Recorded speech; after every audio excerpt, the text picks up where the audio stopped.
TRS నేత ఏనుగుల Rakesh Reddy press meet. Telangana Bhavan group 1 పరీక్ష ఫలితాల్లో అవకతవకలు జరిగాయని అభ్యర్థులు తెలంగాణ భవన్ వచ్చి ఫిర్యాదు చేశారు. పూర్తి ఆధారాలతో సహృదయమైన విశ్లేషణతో నేను press meet నిర్వహించాను.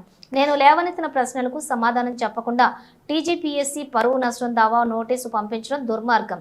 TGPSC Telangana Pradesh Congress కమిటీగా మారిందనే అనుమానాలు కలుగుతున్నాయి. టీజీపీఎస్సీ తాటాకు చప్పుళ్లకు ఉడత ఊపులకు మేమెవ్వరం భయపడం. మా భావ ప్రకటన స్వేచ్ఛకు భంగం కలిగించే హక్కు టీజీపీఎస్సీకి ఎక్కడిది? వ్యక్తి మీద వ్యవస్థను ఉసిగొల్పుతారా?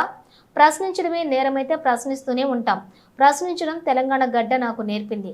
TGPSC Telangana Congress communication విభాగమా?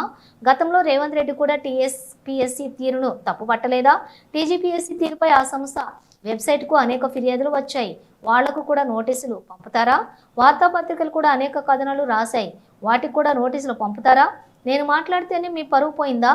పరువు తీసుకునే పనులను టీజీపీఎస్సీ చేసుకుంటూ మమ్మల్ని అంటే ఎలా? నేను చేసిన వ్యాఖ్యలకు కట్టుబడి ఉన్నా. క్షమాపణ చెప్పేది లేదు. టీజీపీఎస్సీ క్షమాపణ చెప్పాలి.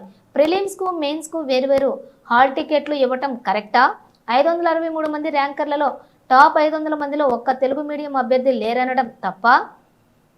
నిర్లక్ష్యపూరిత వైఖరి నాది కాదు, టీజీపీఎస్సీదే. నిపుణులతో పేపర్లు దిద్దించకపోవడం కరెక్ట్ కాదా? మీరు పేపర్లు దిద్దించిన వారి పేర్లను బయట పెట్టండి.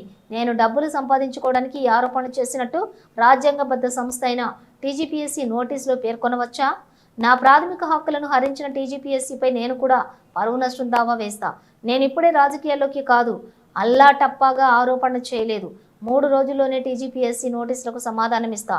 వారం రోజుల్లో జాబ్ క్యాలెండర్ విడుదల చేస్తారా?